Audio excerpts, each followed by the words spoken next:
It was a good day in Detroit, and it's always great to be back here. We had some very important conversations. Obviously, one was about voting and what we know is happening around the country and the concern that people have around the country about an active effort to suppress the vote. And so we had a long conversation about that with community leaders, with people who have been working on the ground to remind voters, to remind people that their voice is important and that they are at risk of having legislative bodies impede their right to vote if we don't stand up and understand what's happening, see it for what it is, and then obviously be more engaged.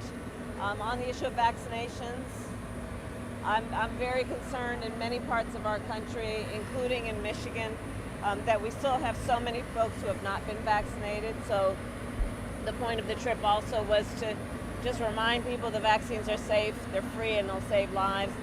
I've begun to talk more about also the significance of just looking at the facts, which is that when people are hospitalized, the vast majority of people who are in the hospital right now for COVID-19 are unvaccinated. The vast majority of people we've been seeing dying from COVID-19 unvaccinated. And so we're going to continue to push out the message that the vaccine will save your life. Not only that, you know, I love thy neighbor. You all have heard me talk about that. But also love your family. When we know that getting vaccinated means that you are very, very, very almost ensured that you will not be hospitalized or die from COVID-19.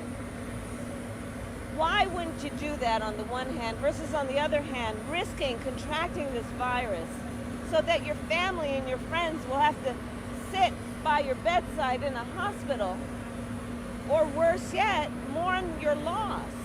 Like, let's not do that to family and friends. Let's think about this in the context of the loss that occurs because of this virus. So that was the conversation of today. And of course, I'll come back to Detroit and to Michigan. It's an important state for many reasons. Thank you.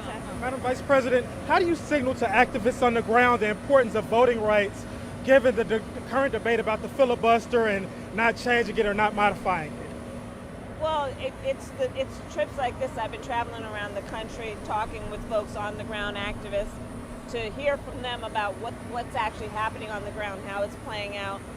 There is so much work that we will do and are committed to doing that's about everything from supporting the legislation in Washington, D.C., the two bills, of course, the John Lewis Voting Rights Act and the For the People Act, but it is also about making and increasing awareness for folks about what's happening in their states.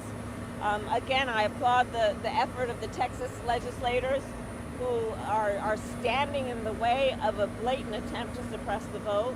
There's also the piece that's about increasing voter engagement and eventually, and even now, that's going to be about voter registration. There's the piece that's about voter protection. And we are working on all fronts. This will require a multilateral approach to the issue, and which is everything from what people are doing around litigation to legislation to organizing, community building, all of that. And there are going to be many phases to this approach. Will you meet with the Okay. Texas Thank you, legislators if they everyone. come Thank to you, DC? everyone. I don't know. I've been here, but I'll keep you posted. Thank you, everyone. Madam Thank you so much. Vice President.